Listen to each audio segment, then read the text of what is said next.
خبر شامل کرتے ہیں سیالکوٹ سے۔ CNH نیوز کے سینئر رپورٹر چودھری شمس گجر کی رپورٹ کے مطابق سابق وفاقی وزیر دفاع خواجہ محمد آصف کے مد مقابل ریحانہ امتیاز الدین ڈار، جن کا تعلق پاکستان تحریک انصاف سے ہے، الیکشن میں خواجہ آصف کی شکست کو جیت میں بدلنے کے بعد محترمہ ریحانہ امتیاز ڈار کے بیٹے عثمان ڈار کی دھواں دھار پریس کانفرنس کر رہے ہیں۔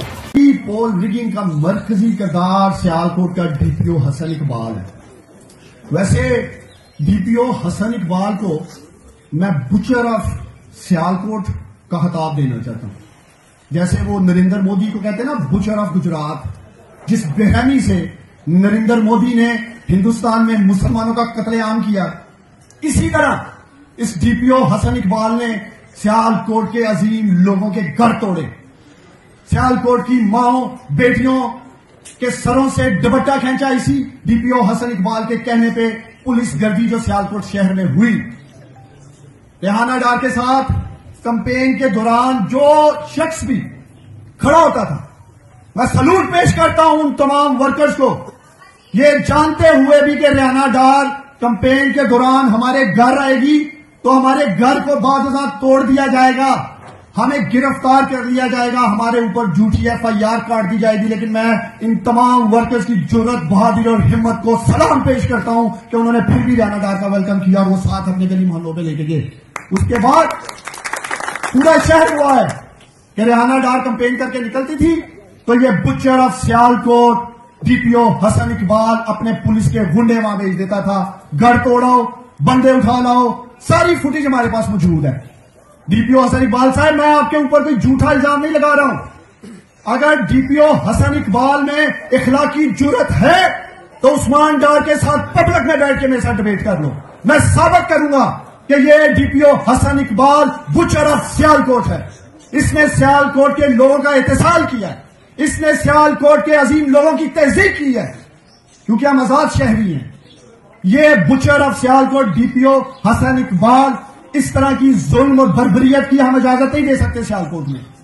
تو ہمارا پہلا مطالبہ ہے چیف جسٹس قاضی فائز عیسیٰ صاحب سے اور چیف الیکشن کمشنر سکندر سلطان راجہ صاحب سے کہ جب NA 71 کا آڈٹ یا انکوائری انشاءاللہ تعالی مجھے امید ہے کہ لاہور ہائی کورٹ بھی آرڈر کرے گی اور ECP بھی، سب سے پہلے کردار DPO حسن اقبال ہے جس سے شروعات کی جائے گی۔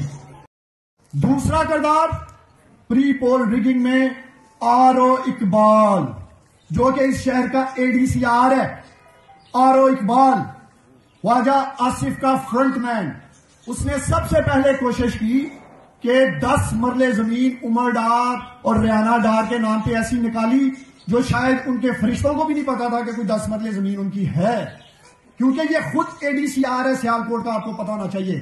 RO اقبال ADCR ریونیو کا ہیڈ ہے چیف جسٹس صاحب۔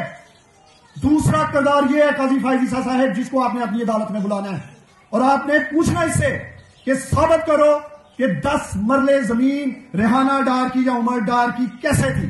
ہم یہ مطالبہ کرتے ہیں اور میری والدہ منڈے والے دن اینٹی کرپشن سیالکوٹ میں اپلیکیشن دینے جا رہی ہے اس 10 مرلہ زمین کی، کہ یہ جو کرپشن میں ملوث ہیں لوگ وہ قوم کے سامنے آنے چاہیے۔ پھر اسی RO نے 24 گھنٹے کیوں لگائے فارم 47 ایشو کرنے میں چیف جسٹس صاحب اور چیف الیکشن کمشنر سلطان سکندر راجہ صاحب؟ سیالکوٹ کے 40 لاکھ لوگ یہ جاننا چاہتے ہیں کہ کیوں 24 گھنٹے لگائے گئے فارم 47 ایشو کرنے کے لیے۔ یہ سوال ہے ہمارا اس RO اقبال سے۔ تیسرا کردار DC سیالکوٹ محمد ذوالقرنین، جو کہ DRO ہے اس الیکشن کا۔ اس ذوالقرنین نے کوئی پوسٹر، کوئی بینر جو بھی تھا کمپین کے دوران ضلع کونسل اور EMA کے لوگوں کو بلا کر ایک گھنٹے بعد اتروائے ہیں۔ روزانہ کی بنیادوں پہ گاڑیاں چھیننا، پوسٹر بینر لگانے والوں کو اٹھا لینا۔ جس نے بھی ریحانہ ڈار کی سپورٹ کی، چیف الیکشن کمشنر صاحب، یہاں تو اس کی دکان سیل کر دی گئی یا اس کا پلازا سیل کر دیا گیا یا اس کو بلا کر کہا گیا کہ اگر تم نہیں کرو گے تو بلڈوز کر دیں گے۔ پھر تیسرا جو یہی DRO جس نے اس سارے نظام میں سب سے بڑی پری پول ریگنگ کی، اس نے سی او ایجوکیشن جوید اقبال کو بلایا اور کہا کہ جتنے بھی پریزائڈنگ آفیسرز ہیں NA71 کے چیف الیکشن کمشنر صاحب سکندر سلطان راجہ صاحب، میں یہ الزام نہیں لگا رہا ہوں، اس کو بلائیں آپ الیکشن کمیشن کے آفس اس ڈی سی سیالکوٹ ذوالقرنین کو. اور اس نے ہدایات جاری کی پریزائڈنگ آفیسر کو کہ خواجہ آصف سے آپ نے رابطے میں رہنا ہے. خواجہ آصف کے گھر اس نے پریزائڈنگ آفیسرز بھیجے، ٹھیک اسی طرح جس طرح 33 پریزائڈنگ آفیسرز نے 3-3 لاکھ روپیہ لیا تھا خواجہ آصف سے 2018 کے الیکشن میں. جنہوں نے پیسے پکڑے انہوں نے خود مجھے بتایا کہ خواجہ آصف نے ہمیں بلا کے 3-3 لاکھ روپیہ دیا تھا. کام میرے لوگ بتا دیں گے کہ آپ نے الیکشن کیسے لوٹنا ہے 2018 کا. یہ 2018 نہیں ہے خواجہ آصف، وہ داندلی جو تم نے تب کی تھی، جس کا اعتراف جنرل باجوہ نے خود کیا کہ وہ میں تھا جس نے الیکشن کی رات خواجہ آصف کو داندلی کر کے جتوایا. یہ 2024 ہے، 5.5 لاکھ ووٹرز کے حق پہ ڈاکہ نہیں خواجہ آصف کو ڈالنے دیں گے. تو ڈی آر او سیالکوٹ کو بھی طلب کیا جائے گا سپریم کورٹ میں اور ہر اس فورم پہ کہ یہ بتائیں کیا ہوا.